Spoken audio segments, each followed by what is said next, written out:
I'm not going to get in the way of the game because, I want to have a little back and forth with Patrick Beverly. I'm Kevin Durant. You know who I am. Y'all know who I am.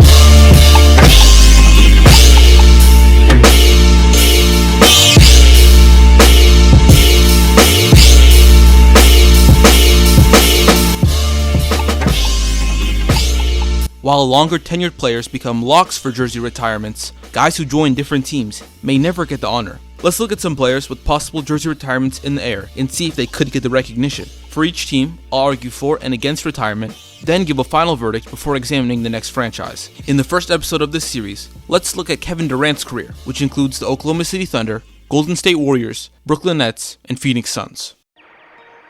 When you look at what an NBA player can do, KD did almost everything but win a title in Oklahoma. He earned Rookie of the Year, became the franchise's first MVP, led a trip to the NBA Finals, made multiple All-NBA and All-Star teams, won scoring titles, and finished at the top in multiple franchise statistics. A common critique of Thunder KD is the playoffs, but the postseason during the KD Westbrook era is underappreciated now due to how 2016 ended. While a title changes this conversation, it doesn't change that they consistently made deep playoff runs and lost to some of the best teams in modern history. From KD's playoff debut in 2010 to 2016, the Thunder are only behind the Heat and Spurs in terms of playoff games won and are tied for second with San Antonio when it comes to playoff games played. KD finished in the top 10 of playoff games played individually, even though he missed the 2015 postseason due to injury. He also led the league in playoff points per game 4 times. In these 7 years, they were in the conference finals 4 times, with 4 of their playoff exits at the hands of the eventual champions.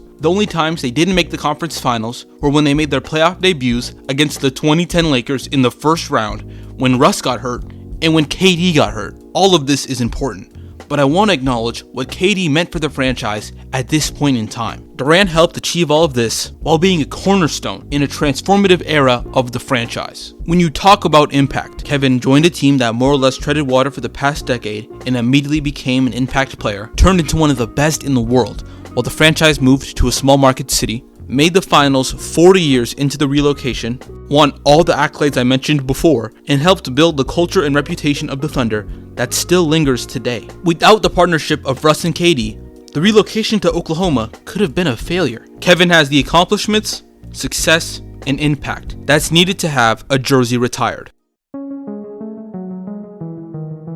In the 2003 draft, Nick Collison was selected 12th overall by the Supersonics. In his 14-year career, Nick only played for one franchise and retired in 2018. He averaged 6 points, 5 rebounds, and an assist for his career, but he's still the first ever Thunder player to have a retired jersey. When asked about Collison, Thunder GM Sam Presti said he helped create the internal standards for work ethic, selflessness, citizenship, and professionalism for an organization that was starting from scratch. He embedded himself as a legacy player for the Thunder because of his consistency, both in times of success and adversity, and respect for his teammates in the organization. With that in mind, did Kevin Durant represent similar characteristics that the Thunder viewed as worthy of retirement after his decision to join the Warriors?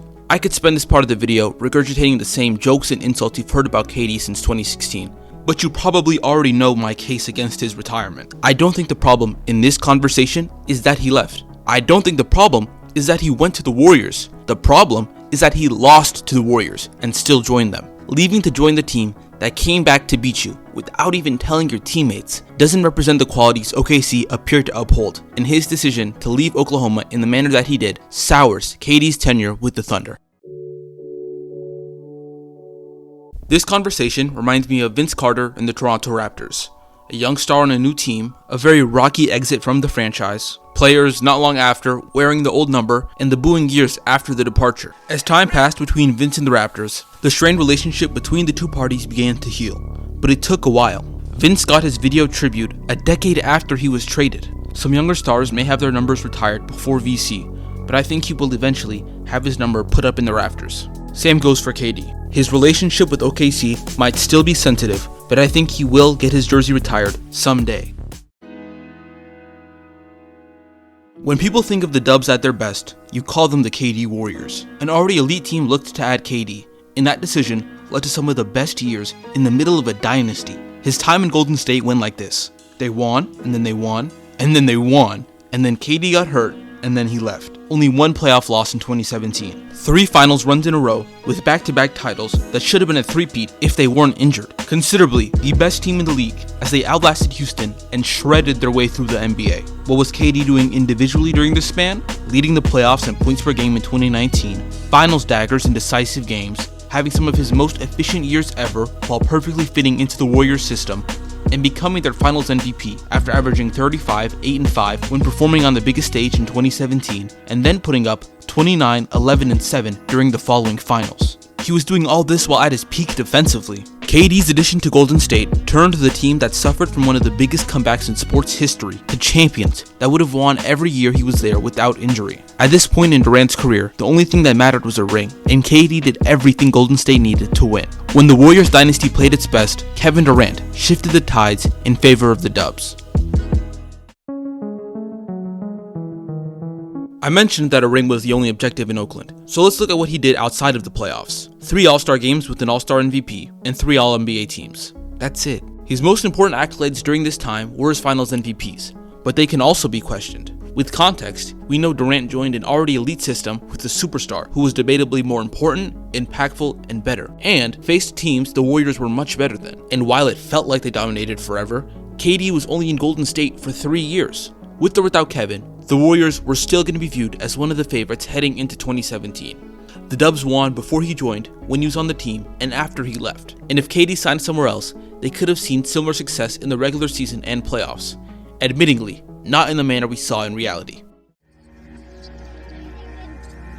To take the fun out of the conversation, Warriors majority owner, co-executive chairman, and CEO Joe Lacob already said the number would be retired after KD left for Brooklyn. Besides, I can't see a world in which Curry, Clay, Draymond, and possibly Iggy get their jerseys retired while their finals MVP during their prime doesn't.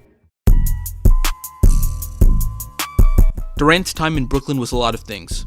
Underwhelming, exciting, injury-ridden, inconsistent, drama-filled, and more. He has a weaker case compared to Golden State and OKC, but a case could be made. The biggest free agent signing in franchise history led a team that looked its best since the early 2000s. Regardless of all the noise surrounding the Nets, KD was averaging 30 points on 50-40-90 splits when the 2 stars around him were hurt, absent, or not on the roster, while coming off of an injury that's a career killer for athletes. The most memorable element of Kevin's career as a Net is his series versus the future champions in 2021.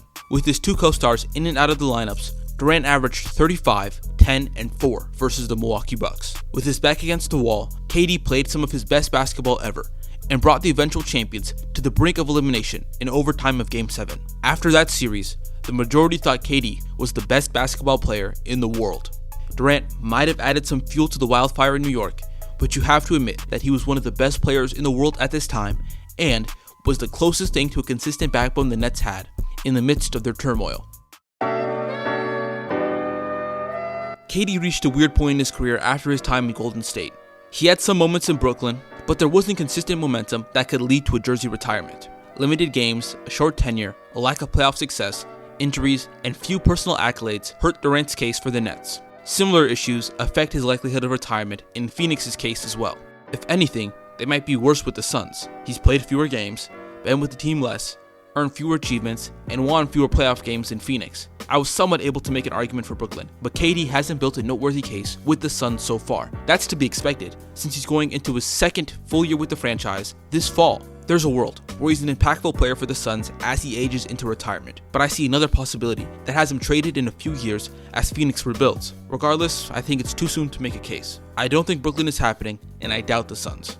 So with that said, I believe the Thunder and the Warriors are the teams that will retire KD's number. Let me know who you think will retire his number and who should be next in this new series.